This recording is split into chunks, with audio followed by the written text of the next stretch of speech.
My name is Marvin Malik. I'm one of the preceptors in the Northern New England Health Policy Internship. And today we're going to talk about Medicare and its privatization. So traditional Medicare pays providers directly, and as I mentioned a little bit earlier, the out-of-pocket spending in Medicare is very, very high as the legislation was passed. And what you're seeing here is that the uh, people percentage of seniors having to spend at least 20% of their income on premiums plus out-of-pocket medical costs was 40% around 40% for everybody who's up to 200% of poverty. And that's millions of people in that group. And it was even 22% of people in the up 200% of poverty up to 400%. So these costs were very, very high. And Medicare coverage has always been inadequate, exposing you to the risk of bankruptcy. And I mentioned the 20% outpatient coinsurance, which is particularly onerous because there's no annual cap on that. Big hospital deductibles in Part A, no limitation on all-in spending. So your options are to do nothing and risk bankruptcy, hope that you remain healthy, or purchase a Medicare supplemental plan. Okay, so in '82, as I said, a bunch of lobbyists came to Washington. No public outcry for this. It was done in quiet, not in the public eye. And they said, well, these were insurance company lobbyists, and they said, well, we'd like to somehow hit up Medicare to get on to do what we do, provide coverage, make profit. And so here's their pilot program. And the idea was it was going to be responsible for funding all medically necessary care included in the Part A and Part B benefits. So back in 1965, the private insurers were content to let government pay for care for the expensive people, the elderly and the poor. And from 65 to 85, there was a private insurance for people under 65 was no longer growing because it had gotten a little expensive, and people who worked in service stations and nail salons, they couldn't afford to provide coverage for their employees. So the market stagnated, and this was the reason why the insurance company lobbyists were hitting up Uncle Sam, because Uncle Sam has deep pockets, lots and lots of money. And Uncle Sam, at the federal level, there could be a deficit, which cannot happen at the state level. So they're trying to think of ways to hit up the federal government to pay for insurance for these expensive people, the poor and the elderly.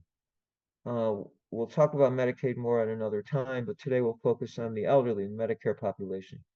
And they were working on strategies to profitably cover these populations due to the Uncle Sam's deep pockets. So they had the right president in his first inaugural speech. Government is not the solution to our problems. Government is the problem. And here's the structure. Money goes from Uncle Sam to the insurance company. That's the guy in the middle with the money, the dollar sign, and then the insurance plan would pay the doctors and hospitals. So regulations are developed. Part C, it also got the name Medicare Plus Choice, and growth was gradual through 2007. This is partly because 1995 through 2000 was insurance companies kind of were getting a really bad rap. That was a decade when they really started preventing people from getting care and denying coverage and all that. So it grew gradually. And the way the structure of the program worked in terms of paying them was to pay 95% of the average cost of the Medicare beneficiary. And there was some age adjustments so that if the patient was 90 years old, they get paid more than if they were 66 or something like that. But it seemed to be a bargain for the taxpayers because they were paying 95% rather than 100% of the average cost. But we've talked about the insurance companies are going to find a way to attract healthy people and avoid sicker people. And they could beat the hell out of 95%. They could get people who were way more than 5% healthier.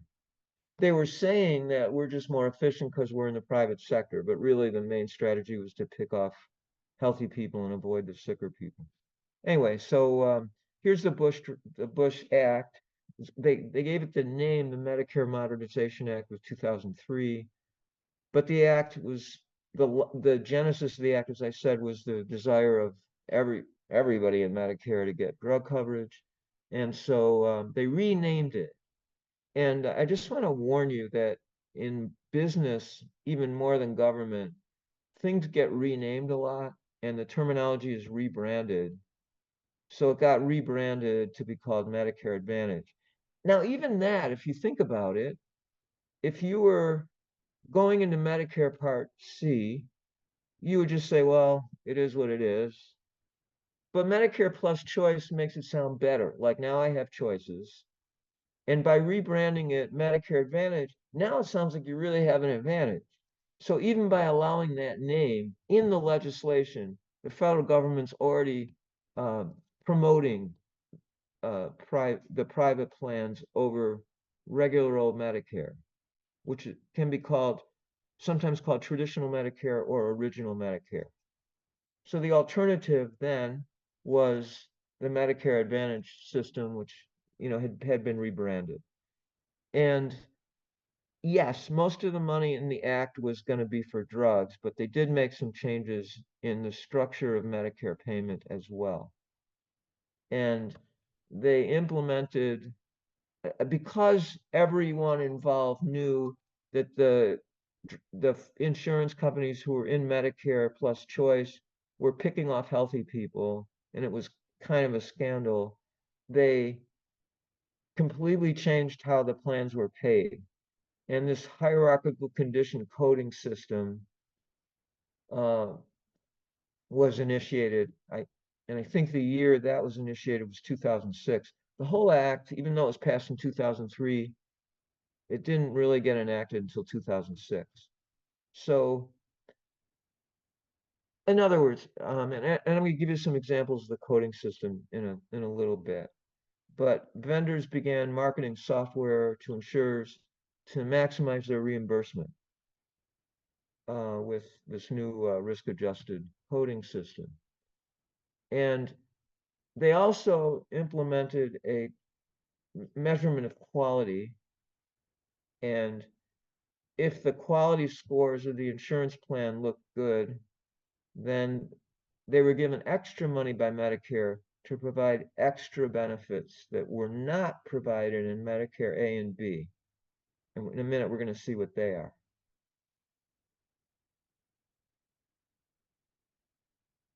So here they are. These are the extra benefits the plans would get if they got good quality scores. Now let's just look at these extra benefits. So this is actually in the legislation, what they were allowed to use this extra money for. At the top of the list is caregiver support.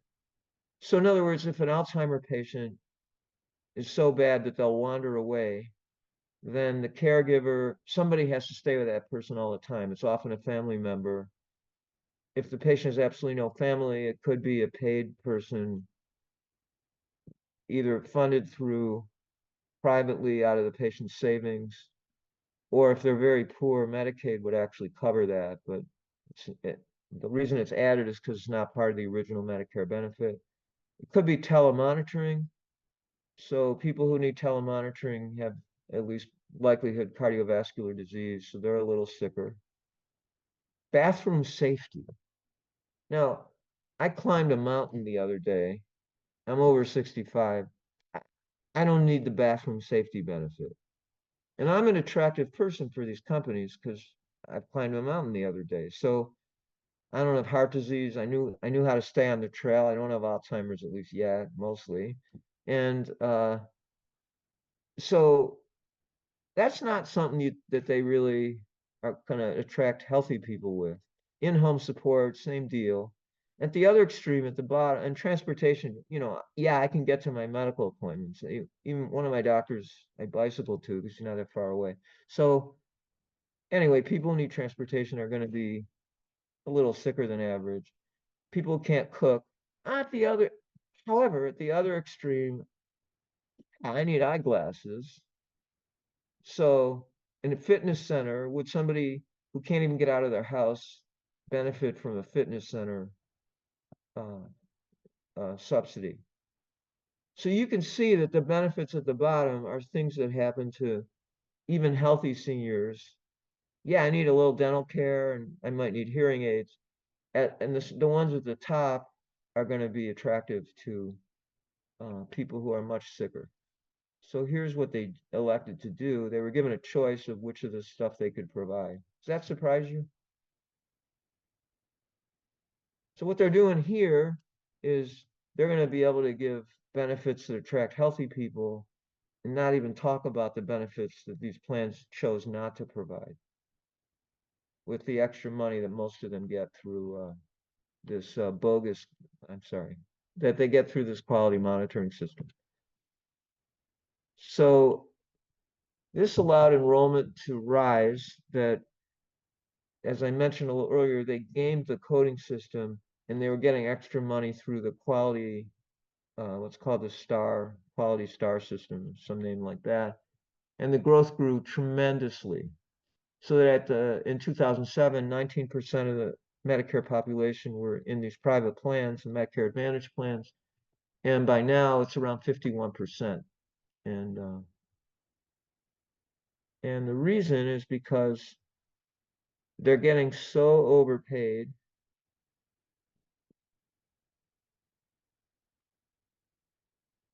And what you're seeing here is that they were being so overpaid that this slide is showing you that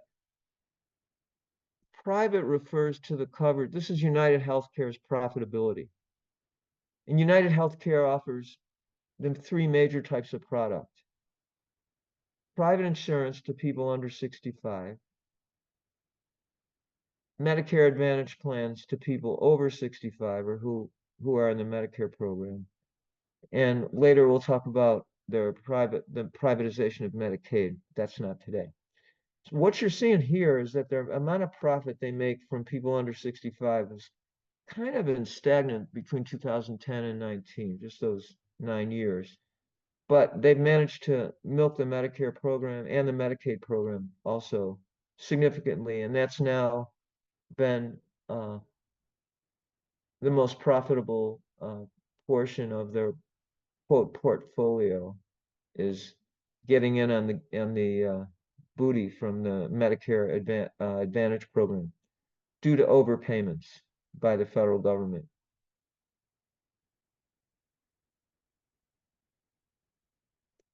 So how do they do this? What's the business model for private insurance companies? They could maximize revenue per patient, minimize expenses, and increase the number of patients. So here's Joe Namath. You guys know who Joe Namath is? He was the quarterback in the 1970s for the New York Jets, and he was great. He was very, very good. I was in Buffalo. I grew up in Buffalo, so we hated the Jets because they were competing with the Bills. But anyway, he was fabulous, and he even got them to the point where they won a few Super Bowls, I think. And so if you go now, you guys probably don't go on this station, but there's like an old person. There's several stations in cable that are old people stations. Like there's a station that provides old movies all day long. Anyway, so that's the station and stations like that, like Gunsmoke, The Twilight Zone, programs like that. And all day long, it's Joe Namath and others like him telling you that Medicare Advantage plans are like the greatest thing since apple pie. And you may even get money put back into your Social Security depending on your zip code. That's how this program is structured. Each zip code is more or less expensive for Medicare And if certain zip codes, they make so much money that they actually, instead of the patient paying a premium to get into the program, literally the company pays the patient. So it's literally a negative premium where a patient's making money by just getting into a Medicare Advantage plan. It's so corrupt, it's like unbelievable. But they don't mention that there may be some disadvantages. Never. Absolutely never.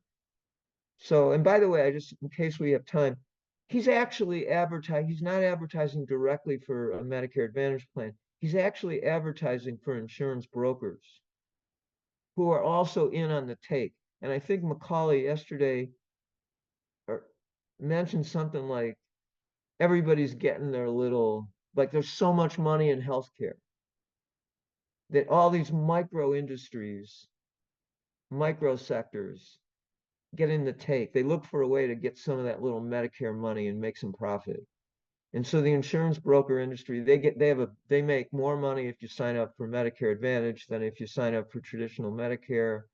You don't need them anyway, so they should be making zero money. And it's really a diversion of taxpayer money into a whole nother sector that provides no value to anyone. This is so emblematic of the United States, like throwing money around as if it has no value. And the federal government just totally it's even regulated. They regulate the amounts of money that the brokers get. So here's Joe Namath pushing for a broker who's not giving objective advice to whoever calls them in this helpline, this 404, 800 line, and they're trying to get people to get into Medicare Advantage plans. So no disadvantages, no disadvantages are mentioned. Second strategy, maximize revenue per patient. So the structure of how this benefit, how there's a benchmark payment, which is the average amount of money a person that age, like what's the average amount of money a 72-year-old spends each year in traditional Medicare. And so they start with that benchmark amount of money, and then it gets adjusted based on a risk score. A second separate way they get paid is by making their quality data look good. And their quality data is also adjusted for severity of illness. So let's say one of your quality scored was mortality. Well, if somebody starts the year in Medicare with advanced heart failure with a 1 or 2 year prognosis, it's not fair to penalize either their doctor or their insurer because there's a good chance they're not going to make it. So they use these quality scores also. I'm sorry, the um, the risk adjustment affects both the benchmark, the base payment, as well as how much they may get for quality data, because quality data are going to tend to look worse in very sick people for many reasons. Partly because they tend to be poor. Sick people tend to be poor. Poor people have racial or cultural barriers, financial barriers, all kinds of barriers to connecting with their doctor, going along with the plan, being able to pick up prescriptions. So by making patients seem sicker, they could get more money through the benchmark payment system that's risk adjusted and through the quality data system. And so the name of the game became risk score gaming and upcoding. By making seniors look sicker than they are, the plans receive far higher payments from Medicare, regardless of how much care the patients actually end up getting. So hospice care for Medicare enrollees is paid by traditional Medicare. So in other words, if you have, let's say, end-stage cancer, and you're to the point where you need hospice because you're wanting to comfortably check out, you may want to enroll in hospice. So the Medicare Advantage plan is supposed to cover everything and keep hospice as a Medicare covered benefit, but they exempted the Medicare Advantage plans from having to pay for hospice. So the Medicare pays separately the hospice providers at the same time they're paying the Medicare Advantage plan. This is completely scandalous. And so the way it's done, the way the hospice benefit works, they pay a couple of years ago, the amount of money was $202 every day, regardless of whether the hospice people came to your house or not, and usually they don't. But they get $202 every day, and the mean amount of time people stay in hospice is 87 days. So that's $17,400 that the Medicare Advantage plan should be paying for people who are in hospice, but are not. So more on the upcoding and risk scores, because this is really the key thing here. Okay, so here's an example of a risk score, the hierarchical coding, condition coding. So let's say that you're 76 and you're healthy. Instead of getting the full amount of money, or the average amount of money, which now is up to around, I don't know, $15,000 or something like that. At 76, the baseline for age with no illness, a perfectly healthy 76-year-old will average 0.45 of that. So it sounds like that's around $7,000, $6,000, or $6,500, something like that. And no extra codes at all. And that'll get the plan. Well, this is several years ago. That'll get the plan $4,000. So it sounds like that year the baseline they were using was 9,000. So I got my number off, and that's because I wasn't including the illness related addition. So the basic person at each age, there's a basic amount of money that healthy people would be expected to get, and that's what this plan is going to get for this perfectly healthy senior citizen who's 76. So that's that. But here's a more average person who's got some illnesses. At 76, the baseline is 0.45, as we already said. Obesity gets the plan 0. Type 2 diabetes gets the plan a code of 0.104. Major depression, as such, gets the plan 0. Congestive heart failure gets the plan a bigger code of 0.323. That's almost as high as just the baseline for a 76-year-old. So CHF gets them a lot. Asthma 0. If you write down that the patient has an ulcer, that doesn't get them anything. And there's actually an interaction score. The people who have heart failure and diabetes in the same human being, they have an enhanced illness level and mortality. So they were going to give them a little extra money for that. So that gets them up to $9,000. So their risk score went from 0.45 to 1.03, which that year was translated into $9,000. So you can see that's a lot more money. So that's why they have a motive to try to code, but they could do better. And here's how. Baseline for age, and move you guys. Okay, baseline for age remains the same. Morbid obesity, not just obesity, but now they're morbidly obese. So they look through all the weights from the last few years, and if they can find one that would be high enough to qualify for morbid obesity, it gets them added on risk score 0.273. And then if they mention that the patient has retinopathy, even if it's very mild, they get 0.318 added on. And instead of saying major depression, if they say single episode mild, don't ask me why. For some reason, Medicare allows them to add on 0.395. Major mental illness exacerbates severity of physical illness in general. It's a very high risk factor for doing poorly for a variety of reasons. And so that's a big one, 0.395. And then if you say class 3 heart failure, that did not get them more in the coding system. Don't ask why, I can't explain it. COPD over asthma, two diagnoses that are often difficult to discern. You know, in medical school, they teach you, oh, they're easy, and they're not. It's hard to discern the two because a lot of asthmatics end up with fixed pulmonary outflow obstruction. Anyway, so COPD gets them 0.328, asthma got them 0. And if they say it's a stage 3 ulcer in their leg, it's getting through the skin all the way, then that gets them to 1.204. And now you have a 3-way interaction code between COPD along with diabetes and heart failure, which they're getting 2 interaction codes here, so that gets them higher. So now keep in mind, this is the same patient as in column 2.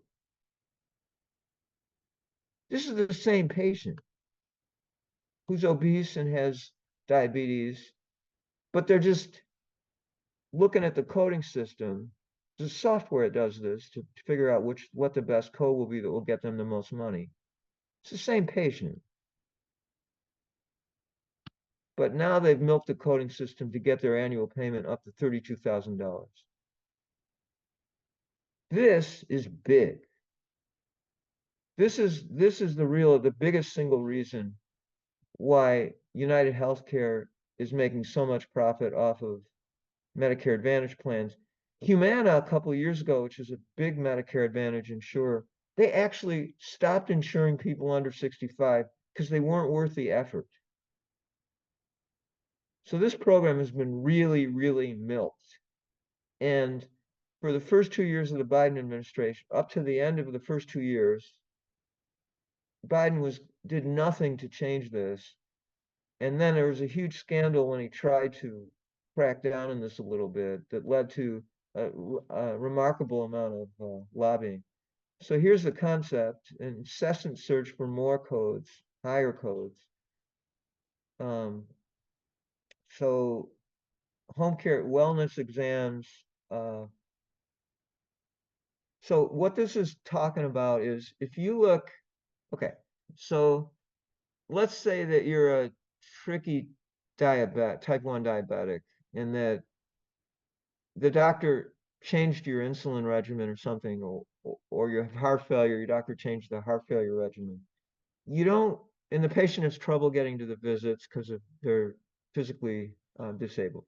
So the doctor could say, well, I'd like to have a visiting nurse go to the patient's home and check them out, see how they're doing with their blood sugars up close, monitor their body weight and their blood pressure and see if their heart failure their diuretic dose adjustment seems good. They're just a little sicker, and so they need a nursing visit. So visiting nurses are covered within the Medicare program. And if you do a study of the number of home care visits per year that these that the average patient who needs a home care visit gets, very, very few patients who have a genuine healthcare need have one visit. They mostly have at least two, and often three or four, where the nurse comes in and they're straightening the patient out, getting them on a regimen that works.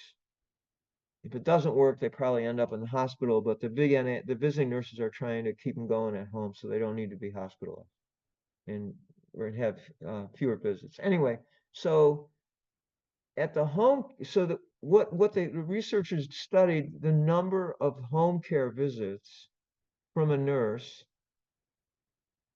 per year, and they categorized whether the patient was in a Medicare Advantage plan or in a traditional Medicare. And what they found is that pretty much only people in Medicare Advantage plans had one visit only. And these plans are allowed to deny any coverage they want to, but this coverage they weren't discarding because they were sending, in many cases, their own nurses or nurses they were paying separately through their own companies to get a single home care visit. And what's going on at those home care visits is that the nurse is interviewing the patient and trying to find out every possible disease that they have so that they can enter more codes and get more of an annual reimbursement out of it. So I mean, even spending money on a nurse visit was worth the money for them. And they data mine electronic health records to find every possible diagnosis they can come up with, and there's software to, quote, optimize the initial set of codes to maximize these payments. So this is what goes on. They can provide direct financial incentives to primary care providers to come up with more codes. Now, the other day, I used a pejorative term of own to describe doctors who are directly employed by corporate entities. But one of the corporate entities that owns them, I use the word own, that employs the most physicians is insurance companies. United Healthcare. United Healthcare has a subsidiary called Optum Health that employs 90,000 doctors. 90,000. There are only 900,000 active doctors in the United States. So they literally employ a tenth of the doctors of the active physicians in the country. It's crazy. And so they can provide a direct financial incentive to primary care providers to find more codes and they do that. So every year there's overpayments to Medicare Advantage plans. This is an older slide, but about a year and a half ago, PNHP did a more accurate study of the magnitude of the average overpayments to Medicare Advantage plans. What I'm saying is that if the patient had just remained in traditional Medicare, Medicare would have saved money. But the patient elected to go into a Medicare Advantage plan, lured by the extra benefits and by the lower premiums. And every time a patient signs on the bottom line with a Medicare Advantage plan, Medicare loses a whole bunch of money, and it adds up to about $100 billion per year. Medicare loses in aggregate from the Medicare Advantage plan over just abolishing the program and letting people have a traditional Medicare only. So what do they do with these overpayments they're getting? They can improve their benefits, add dental coverage, vision, and audiology, and they're not going to add home care or stuff like that for the sicker people, but they can lower premiums. Everybody wants that. So improve their premiums, spend money on upcoding software to further milk the Medicare program, spend more money on advertising, find another form of Joe Namath, or increase dividends to investors. And raise your hand if you think they've done all of those. You're right, they have. And anyway, so that's kind of what goes on with the overpayments in the Medicare. And finally, minimize revenue spent on healthcare. So Medicare Advantage plans have a lot more money devoted to non-patient care. And some of this money goes to profit. And some of the money goes to a high CEO salary. But anyway, but some of the money goes to utilization management, which means if I want to go to a specialist, the Medicare Advantage plan has access to all of my medical records, and they can say that I don't need that visit, it's medically unnecessary, and decide not to pay for it. So that's what actually goes on. Remember, I put this slide up and I said in 1982, the new pilot program, a fixed monthly payment to a private plan, which becomes responsible to fund all medically necessary care in the Medicare A and B benefit. But when I read it before, I didn't emphasize these two words, medically necessary care. So you could imagine that maybe medically necessary would be decided by Medicare, but it's not. It's decided by the plan. And those two words have allowed them to greatly add to the profit by denying care. So it's not your doctors and nurses who are making this decision about medical necessity. It's those guys on the right. So finally, there was a federal report on this, and it has this catchy, jazzy name. Here's the name of the report. Some Medicare Advantage organization denials of prior authorization requests raise concerns about beneficiary access to medically necessary care. So this was actually, the findings are shocking, but with a title like that, it's just not going to catch on. It's not, it's kind of not really jazzy. But that was the paper, and what they found was that 18% that many. So been primarily a hospitalist. We would take care of patients in the hospital, and the plan would pay zero, or the plan would pay for 2 days and then said, well, they weren't really sick enough on day 3. You shouldn't have kept them. And I felt like saying, were you here? Did you see the patient? Did you talk to him? Did you examine him? Did you do anything? No, you didn't. You're sitting there in a cubicle outside of a suburb in a suburb outside Dallas. You didn't do anything, but you're telling me that day 3 and 4 were not necessary. Great. This is really great. And so they don't pay us, and they didn't pay us. And we only we won these denials in my minority of the time. So 18% of the denials of care, which were usually for inpatient stays, were completely inappropriate based on the data available to the Inspector General of the Department of Health and Human Services. 13% of denials of prior authorization requests, that's on the primary care side, where they're trying to order a test, a CT or an MRI or some test, and they get, and 13% of all the denials there. There's 2 million denials every year, and 13% of those were found to be unnecessary.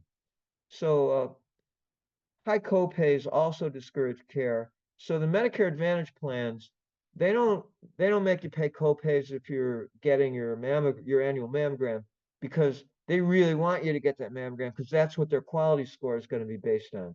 But when you're talking about a hospitalization for heart failure, they're not getting paid extra to have you in the hospital for heart failure. It's not in the quality score.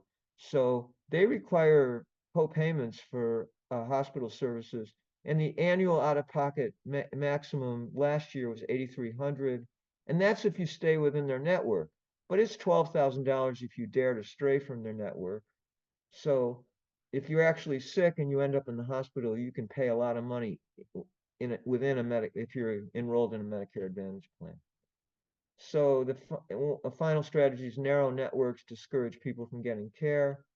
They don't, they don't cover the doctors you want, so you may be less likely to go, or you're trying to get an appointment. And this is a big reason why people leave Medicare Advantage plans.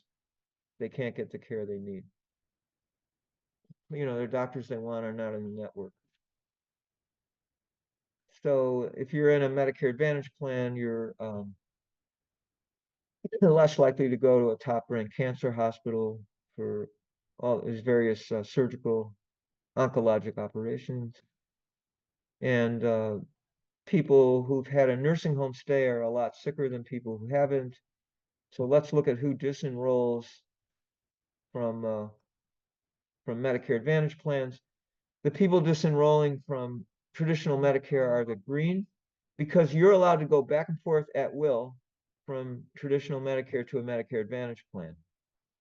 So who disenrolls? If you're going from traditional Medicare into a Medicare Advantage plan, you're just as likely to make that switch if you're sick as if you're not. But people in a Medicare Advantage plan who are trying to switch back to traditional Medicare, they're way more likely to be sick.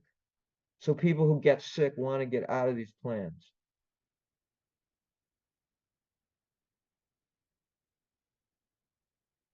So traditional Medicare has a terrible benefit, 20% co-insurance for Part B. So you can receive care at any primary care hospital, specialist office, or hospital that you want to. No permission required, no problem with medical necessity of being an issue, no out-of-pocket expenses if you have a supplemental plan, no surprise bills, and it'll be there for the patient years to come in the future.